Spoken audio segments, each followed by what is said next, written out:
porque si no, pues lo que haría cualquier titular de predio dominante es pasa el huaico, se lleva el camino y le dice ya no puedes entrar porque ya no tiene servidumbre, con lo cual esa norma nunca se aplicaría. El titular del predio dominante tiene que permitir la reconstrucción. Sin embargo, aquí el problema está cuando la servidumbre no era aparente, o sea, no había quedado absolutamente nada de la servidumbre y se transfiere la titularidad del predio sirviente a un tercero. En ese caso, lo que va a suceder es que el tercero va a tener buena fe respecto a la existencia de esa servidumbre porque él no sabe que existe la servidumbre, no está la servidumbre. Cuando él adquiera, se aplicarán las normas generales de concurso de acreedores y en realidad si es que el otro sujeto, el titular del predio dominante, no hizo nada para poner en aviso del nuevo comprador que existía sobre ese bien una carga que era un derecho de servidumbre, lo que va a ocurrir es que ese derecho de servidumbre va a terminar extinguiéndose porque la adquisición de este tercero es de un bien que no tiene ninguna servidumbre. ¿Sí? Pero las servidumbres no se inscriben en el registro. Sí se puede inscribir, pero la Constitución, al igual que en la superficie y al igual que en todos los otros derechos reales que hemos visto, no se da con la inscripción. Sí. Si la atención recae en los inmuebles, ¿por qué tendría que importar la buena fe si de eso subsistiría la utilidad del otro terreno?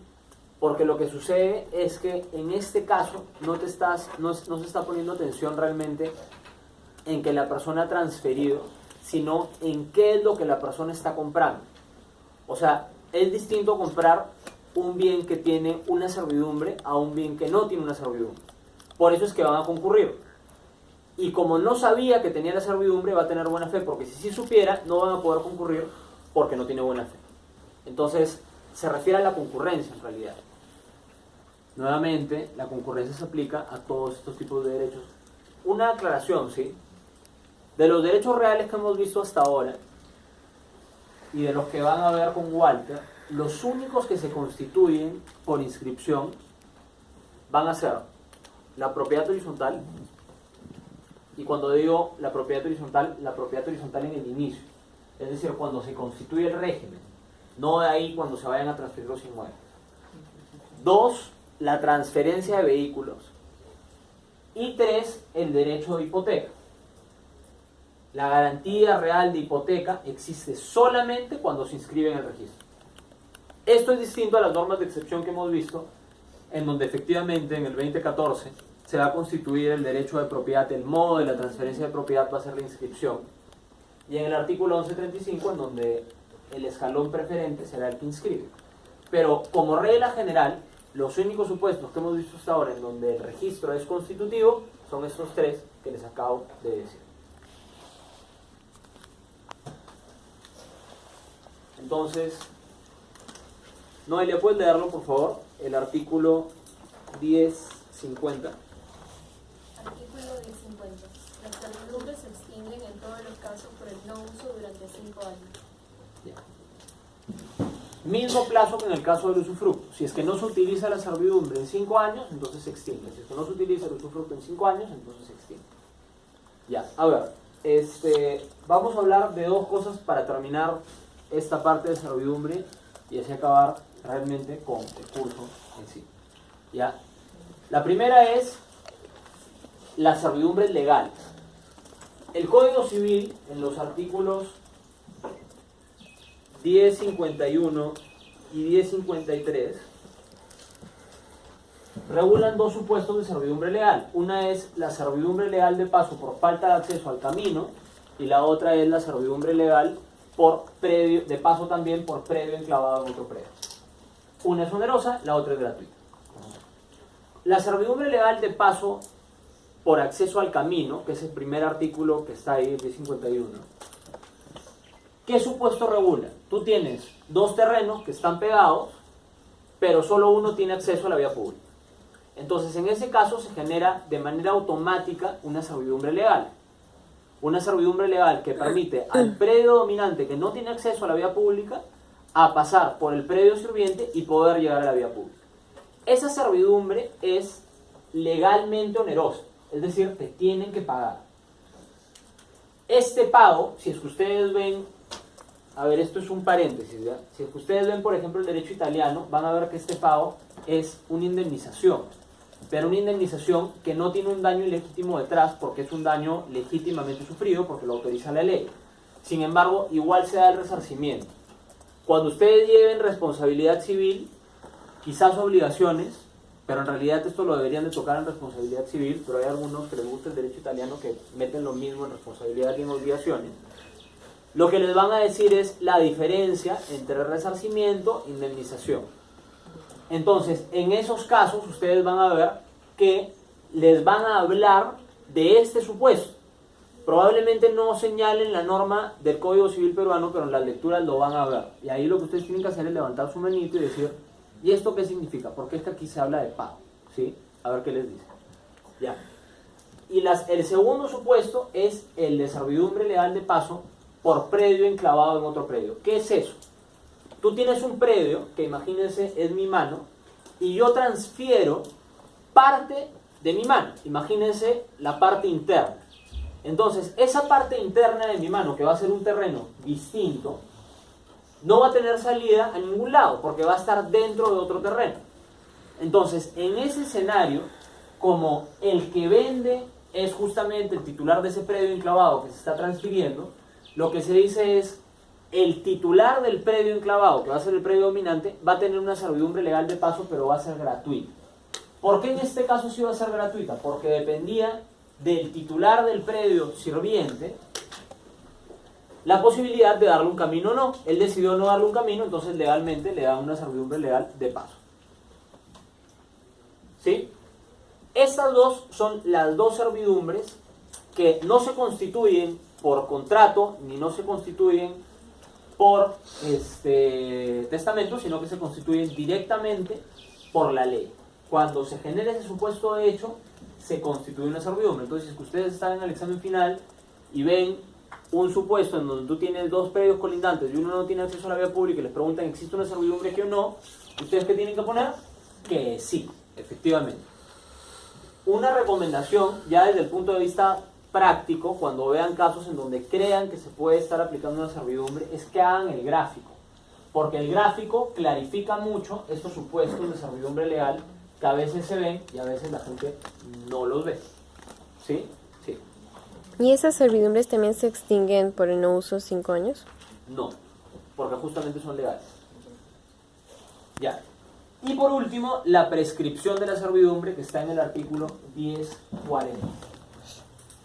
¿Puedes darlo, Jimena, por favor? 1040. ¿1040? Sí.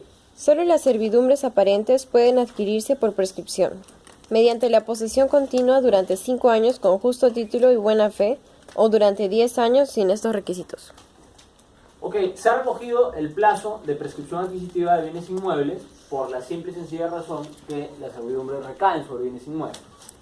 Ahora, en realidad, esta prescripción, ok, lo que te da es la prescripción en calidad de titular de la servidumbre, por lo cual la posesión, a diferencia de lo que veíamos en la prescripción adquisitiva de propiedad, no va a tener que ser como propietario, sino como ¿qué? Como titular del derecho de servidumbre. Si es que uno, si es que uno actúa, como propietario, lo que va a adquirir es esa franja, pero no va a adquirir, y va a adquirir esa franja en propiedad, lo que no va a adquirir es la servidumbre sobre esa franja, que es un derecho totalmente distinto, como están viendo ustedes aquí, que tiene limitaciones particulares. ¿A qué se refiere con las servidumbres aparentes? Si es que ustedes revisan su material en la única lectura que hay de superficie, de servidumbre, van a ver que se clasifican las servidumbres de distintas maneras. Una es las servidumbres aparentes, otra es las servidumbres continuas. En el código anterior, en el Código Civil del 36, se decía que para prescribir una servidumbre se requería una posesión de la servidumbre, se requería que la servidumbre fuese aparente y continua. Ahora solamente se dice que tiene que ser aparente. La servidumbre continua es aquella que no necesita la actividad del hombre para que efectivamente se ejerza. Por ejemplo, el canal de agua. Cuando uno tiene el canal de agua, el agua pasa porque pasa. Tienes el canal y el agua va a correr simplemente. La servidumbre legal, perdón, la servidumbre de paso en cambio no, porque para que efectivamente se utilice la servidumbre de paso tienes que pasar. Entonces algo que Rodrigo vaya a estar ahí todo el día yendo y viniendo no se va a estar utilizando de manera continua. La servidumbre aparente en cambio es aquella que se puede identificar sin perjuicio de que se esté utilizando o no se esté utilizando. Por ejemplo, si es que la servidumbre de paso, perdón, es un camino construido, va a ser una servidumbre aparente porque ahí está el camino. Sin embargo, si es que la servidumbre de paso es una servidumbre de paso, pero no se ha definido qué franja de camino va a ser la que tenga la servidumbre, sino que pasas por donde quieres, no va a ser una servidumbre aparente porque no tiene ninguna muestra física de que efectivamente existe una servidumbre ahí. Si es que tú tienes el canal de agua, ves el canal y ves que efectivamente existe un traslado de agua de un lado a otro. La sola existencia del canal hace que esa sea una servidumbre aparente. Las servidumbres aparentes importan. ¿Por qué es que importan? Porque además de lo que dice la prescripción, en determinados supuestos, a pesar que la servidumbre no esté inscrita, va a poder eliminar la buena fe del comprador o del concurrente por algún otro derecho sobre ese bien. Entonces, además de los requisitos que están en el 1040 para la prescripción adquisitiva, que básicamente te dice el plazo y que tiene que ser aparente, también se tienen que aplicar los requisitos de prescripción general que están en la parte de propiedad. Es decir, también va a tener que ser una posesión continua en el sentido que tienes que tener control sobre esa servidumbre por un plazo, por todo el plazo, pacífica, pública y no como propietario, sino como titular del derecho de servidumbre. Lo que les quería comentar respecto a la servidumbre es que, claro, en Roma efectivamente lo usaban para pasar agua, pero hoy no. O sea, hoy se utiliza para muchas otras cosas. Y en donde ha habido mayor acogida de la utilización de la servidumbre es, nuevamente, en la explotación de recursos naturales. Si ustedes leen el artículo de Martín Mejorada, que está en el material, él habla de las servidumbres justamente para explotación de recursos naturales, que a mi modo de ver no es una servidumbre, en el fondo no es una servidumbre. Lo han utilizado porque las personas que celebran estos contratos no saben nada de derechos reales. Pero en realidad lo que se da en esas servidumbres de explotación es la posibilidad de explotar como quieras el bien por el tiempo que quieras. Entonces, ¿a qué absurdo llegas a veces? Que tú tienes una servidumbre sobre un terreno, pero del terreno, una vez que se extingue la servidumbre porque acabó la explotación minera, no hay más que un hueco bien grande, en donde se ha explotado justamente el mineral. Y la lógica de la servidumbre, a pesar que no lo dice expresamente la norma, es que no elimines el derecho de propiedad. Entonces, en realidad, y aquí una cosa adicional, si es que la servidumbre de explotación para las mineras hace que simplemente ya no puedas utilizar el bien, porque claramente si es que tienes un hueco, no es que vas a poner tu casa dentro del hueco, en el fondo ya no es que puedas tener una servidumbre perpetua en la lógica que pensaba el Código Civil, porque si es que tienes esa servidumbre perpetua, es exactamente igual a transferir la propiedad sobre ese cuadrante en donde está el hueco y nunca más vas a poder entrar. Entonces, en realidad, tiene mucho más sentido utilizar formas de derechos reales como el derecho de usufructo o el derecho de superficie para poder realizar estas actividades. Sin embargo, la práctica comercial ha llevado a que el ejercicio de la servidumbre sea algo muy común para explotar mineral. Distinto es el caso en donde tú tienes, por ejemplo, servidumbres para servicios públicos, en donde efectivamente lo que tú vas a tener es, imagínense un tendido de corriente eléctrica y lo que necesitas es la franja para pasar por esa corriente eléctrica. El poste de luz es poner el poste de luz, pero eso no va a extinguir la posibilidad de utilizar tu derecho de propiedad. Entonces, bueno, se los dejo ahí para que lo tengan en mente y cuando lo vean en el ejercicio profesional se den cuenta que efectivamente estaba diciendo. A ver, no guarden sus cosas un ratito, ya sé que nos pasamos 7 minutos, en mi clase de contratos no me van a creer mucho, pero un segundo. Sí. ¿La servidumbre en general se paga o no? Depende de lo que diga el título constitutivo. Puede ser onerosa, puede ser gratuita. ¿Sí? Ya bueno, a ver muchachos, se acabó el curso, ¿ya? Muy bien, qué felicidad, ya no van a tener que